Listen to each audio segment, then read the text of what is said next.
Salut les amis, bienvenue dans l'épisode sur l'assainissement intérieur. Ça donne envie comme titre, hein, Ça, on va les éclater.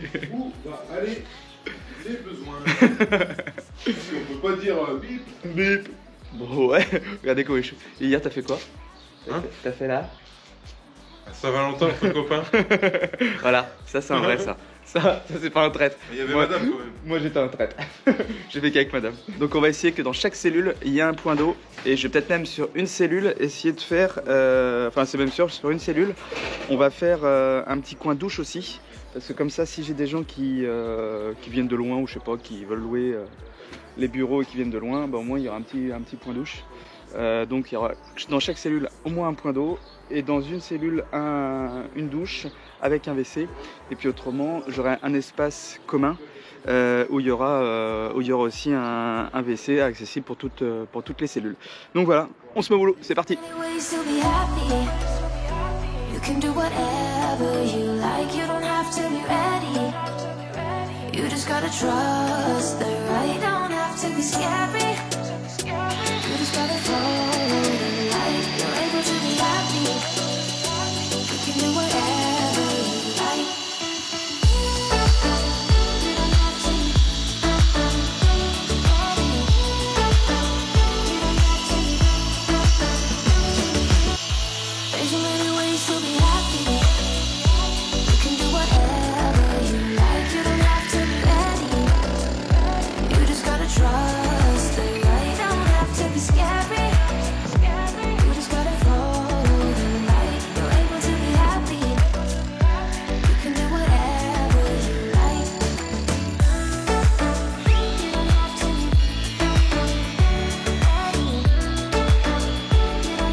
Fin de semaine à Bas-sur-Mer. On a bien avancé encore, même si c'est des travaux qui se voient moins que de l'ossature bois ou ces choses-là. On a fini tout ce qui est évacuation sur les parties existantes. Donc ce qu'il faut retenir sur les évacuations, c'est tout ce qu'on passe dans la dalle, il faut être en tuyau de sang.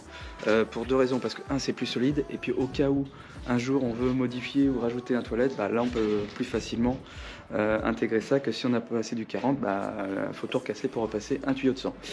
Donc voilà, on ne rebouche pas tout de suite les tranchées, simplement parce que si on a des évacuations, on a forcément des arrivées et on n'a pas encore fait le réseau d'eau. Donc tout le réseau d'eau, je vais le faire en PE.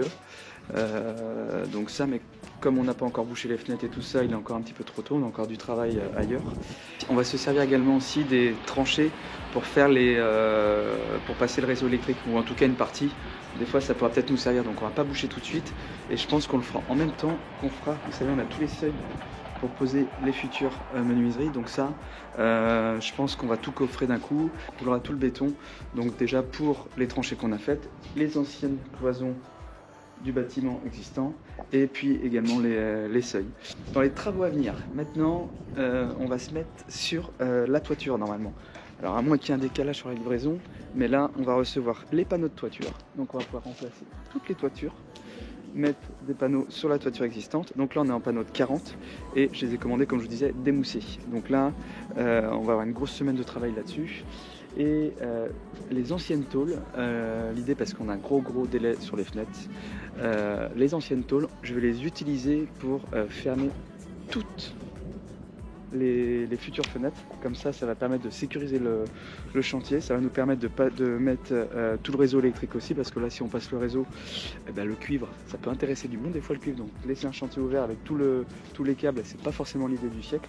Donc c'est pour ça, là, si ça c'est fermé avec les panneaux les anciennes tôles, ça nous permet de commencer tout le réseau électrique à l'intérieur. Donc voilà pour ça. Prochaine étape, pose des toitures. Donc ça va nous permettre de bien avancer. Et une fois que ça c'est fait, ça va nous libérer plein de choses. On va pouvoir isoler, on va pouvoir faire les planchers sur les extensions, le bardage si on veut. Enfin, en tout cas, ça va nous débloquer plein de choses, parce que là, on est un petit peu bloqué à cause de ça. Donc voilà. Et puis, il y a peut-être un truc qui serait pas mal aussi, c'est faire un bon coup de rangement sur le chantier, parce que là, ça commence à être un bon bordel et c'est pas terrible. Donc voilà les amis. Si, il y a un truc que je ne vous ai pas parlé aussi. J'ai commencé à travailler sur les plans de l'atelier d'Elora. Vous savez, Elora, elle est artiste peintre, elle fait des peintures et aussi maintenant elle fait du tatouage.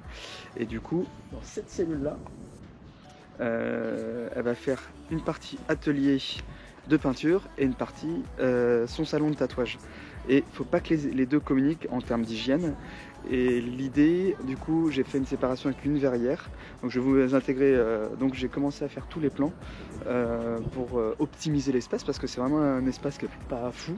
Donc l'idée c'est vraiment d'optimiser au mieux, que tout s'organiser pour qu'elle s'y retrouve et puis que chaque chose à sa place. C'est ce qui permettra d'optimiser vraiment cet espace qui n'est pas énorme pour une double activité notamment. Donc voilà, écoutez les amis, je vous souhaite un bon week-end.